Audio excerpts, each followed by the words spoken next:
pues este anunciante yo nunca, o esta persona yo nunca he interactuado con un tweet, con un contenido, con lo que sea referente a, a este anunciante, ¿por qué tiene mis datos personales, no? Entonces ahí pudiéramos comenzar como una primer semilla a andar en el camino.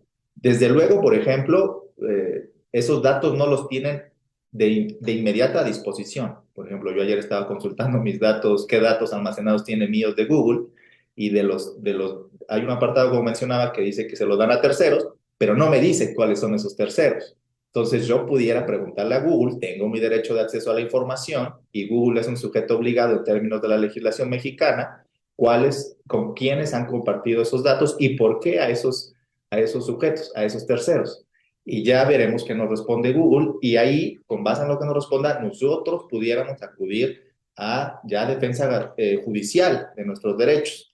Justo también por eso el decálogo, uno de los derechos es esa, la defensa constitucional contra los actos de autoridad, contra los actos de las redes sociodigitales. Porque, por ejemplo, si Google no me da una respuesta satisfactoria a lo que yo le pregunté, la legislación actualmente es un poco ambigua. Yo creo que hay mecanismos que se pudieran accionar para obligar a Google que me dé la respuesta que yo considero adecuada, pero estaríamos como en una indeterminación, ¿no? Algunos jueces pudieran darnos la razón y otros no. Entonces, también el decálogo, por eso es importantísimo ese derecho de la defensa constitucional frente a actos de las redes sociales, porque ya quedaría claro a los jueces que tienen que proteger nuestros derechos frente a actos también de redes sociales.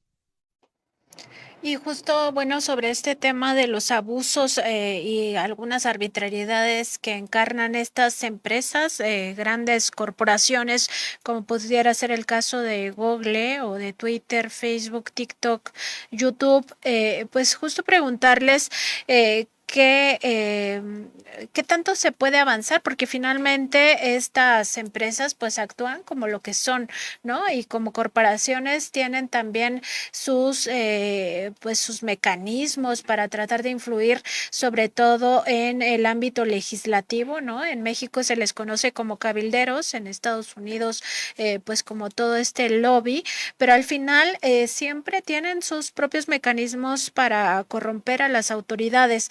Y en este sentido, pues, ¿qué papel juegan estas empresas dentro de un contexto donde hay otro tipo de abusos, donde entran terceros para tratar de imponer, pues, estas agendas antidemocráticas o incluso contrarias a los derechos humanos que todos tenemos, a la libertad de expresión, a el acceso a la información, etcétera? Y también preguntarles, pues, justo por esta otra parte de que si tú no aceptas las reglas de estas empresas, pues te dejan fuera de esas redes sociales. O sea, no hay manera, no hay un punto medio. Si tú dices, no estoy de acuerdo con tu forma de llevar todo el tema de mis datos personales, pues estás fuera, o sea, te quedas a un lado de estas redes. Entonces, ¿eso cómo impacta también en el tema de de los propios usuarios y cómo quedan pues a merced de todos estos abusos de las empresas?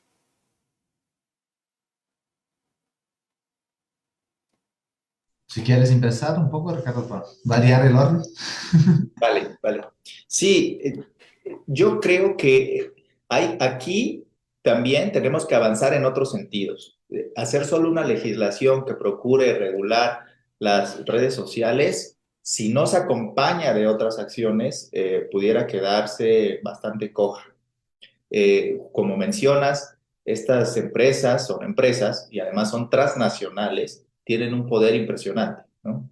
Cualquiera de ellas, Google, Twitter, Facebook, TikTok creo que ni siquiera tiene sede en México, por ejemplo, entonces contra ellos estamos todavía más a merced, digámoslo, ¿no? Incluso, por ejemplo, en Estados Unidos recientemente se ha desatado un debate para que TikTok se haga una especie de sucursal de TikTok en Estados Unidos y ya no estar transfiriendo datos de las personas estadounidenses hacia la matriz que es en China.